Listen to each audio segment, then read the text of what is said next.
Halo teman-teman, kembali lagi bersama saya Muhammad Sarosodikin NIM 220201016. Di kesempatan kali ini saya akan membuat video guna memenuhi tugas Digital Event Management yang diampu oleh beliau Bapak Salimullah Tegar Sanubaryanto, yang mana tugasnya itu adalah event apa yang akan kita pilih jika kita diberi budget 50 juta dan event itu harus bertepatan di Montong. Tentu saja saya akan memilih kegiatan atau event festival kreatif dan budaya Montong. Kenapa saya memilih event tersebut? Karena event ini cocok di Montong karena bisa menonjolkan budaya lokal dan potensi UMKM lokal. Dan Pemkab Tuban sendiri pernah mengadakan festival 100% Tuban yang menggabungkan pameran UMKM, kuliner, dan juga panggung hiburan atau panggung seni. Dan ini cocok untuk meningkatkan ekonomi lokal seperti yang dilakukan di Festival Tuban sebelumnya yang diinfokan dari Tuban Smart City. Selanjutnya ada daftar isi. Yang pertama latar belakang, deskripsi, target, rundown, kepanitiaan, RAP, dan mitigasi resiko. Yang pertama latar belakang. Kabupaten Tuban sendiri dikenal dengan kekayaan budaya seni tradisional serta potensi UMKM yang terus berkembang di wilayah Kecamatan Montong. Banyak pelaku usaha kecil, komunitas pemuda, serta seniman lokal yang memiliki kreativitas, namun belum memiliki wadah promosi yang optimal. Selain itu, partisipasi masyarakat dalam kegiatan seni dan ekonomi kreatif masih dapat ditingkatkan melalui penyelenggaraan event yang inklusif, edukatif, dan juga menghibur.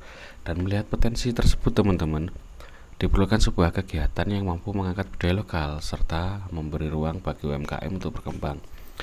Pemerintah Kabupaten Tuban juga tengah mendorong pertumbuhan ekonomi daerah melalui kegiatan kreatif seperti kemarin, yaitu Festival 100% Tuban dan berbagai agenda kebudayaan lain. Oleh karena itu, penyelenggaraan Festival Kreatif dan Budaya Montong 2025 menjadi langkah strategis untuk memperkuat identitas lokal, meningkatkan kesadaran masyarakat terhadap ekonomi kreatif, serta menciptakan pengalaman hiburan yang positif bagi warga Montong dan juga sekitarnya.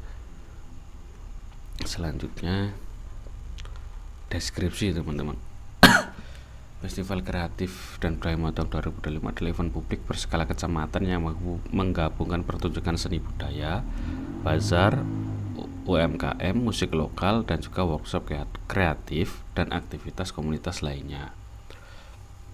Dan kegiatan ini, teman-teman, ini diadakan di area terbuka seperti di lapangan Pucangan atau di lapangan Montong. Namun lokasi yang lebih strategis adalah di lapangan Pucangan, teman-teman.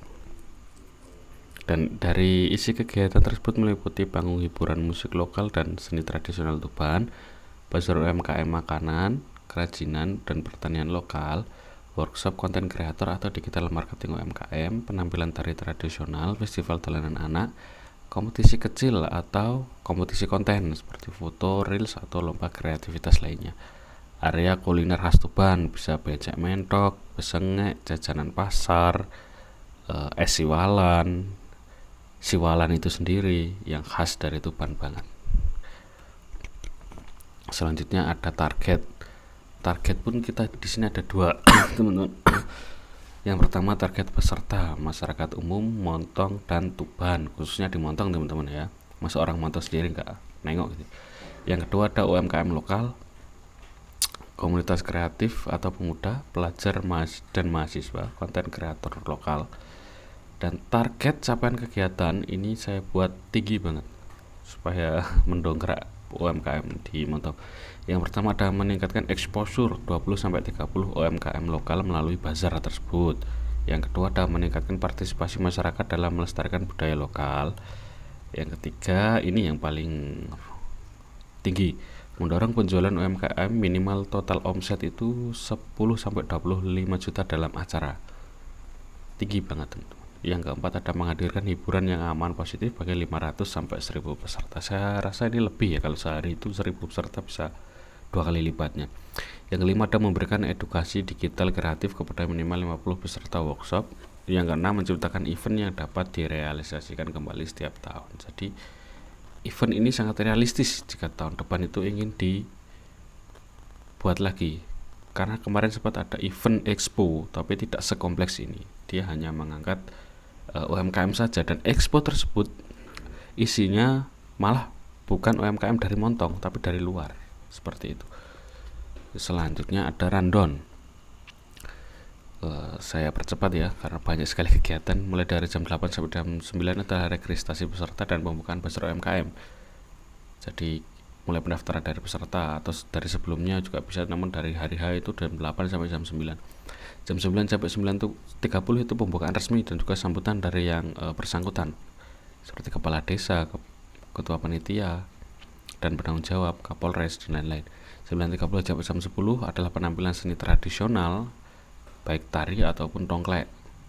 Jam 10 sampai jam 12 workshop digital, konten ataupun UMKM. Jam 12 sampai jam 1 itu istirahat, teman-teman.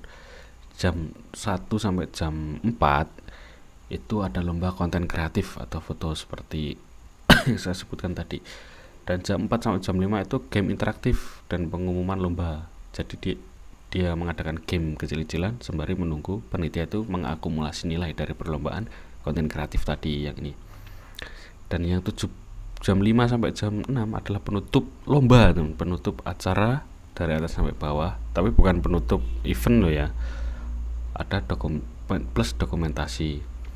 Dan jam 6 sampai jam 7 itu istirahat, teman-teman. Dan jam 7 sampai jam 9 itu baru ada hiburan musik lokal. Dan bazar UMKM buka itu mulai dari pendaftaran sampai penutupan jam 9 malam, teman-teman. Jadi 1 hari full.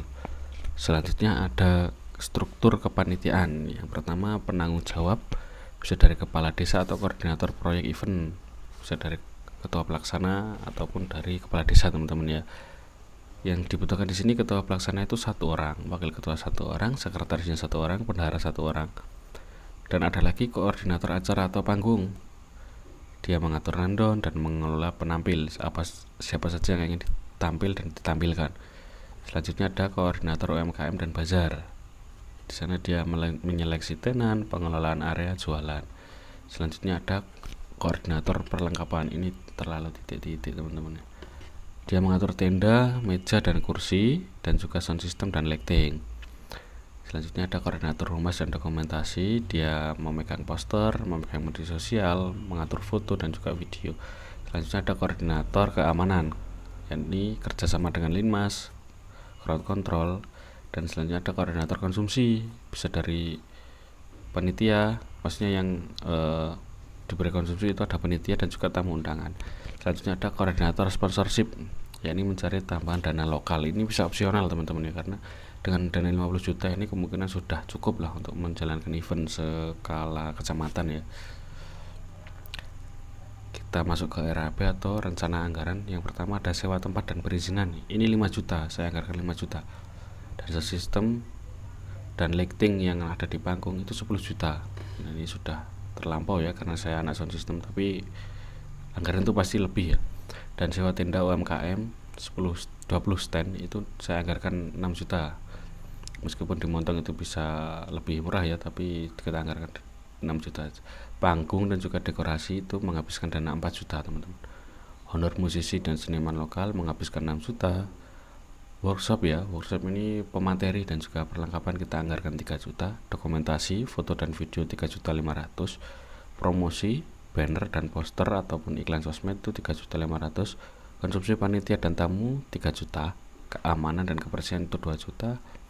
Hadiah lomba plus sertifikat uang pembinaan itu 2 juta. Dan dana cadangan atau tak terduga 10% itu 2 juta.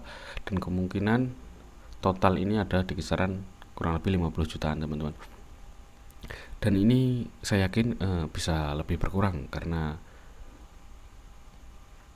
dari sound system, lighting, panggung, seniman lokal, keamanan dan kebersihan ini bisa dari lokal Montong sendiri, dan itu tidak akan menghabiskan banyak dana kalau lokal. Yang selanjutnya ada mitigasi resiko. ada pencegahan dari resiko yang akan datang. Yang pertama ada cuaca buruk, hujan ataupun angin kencang.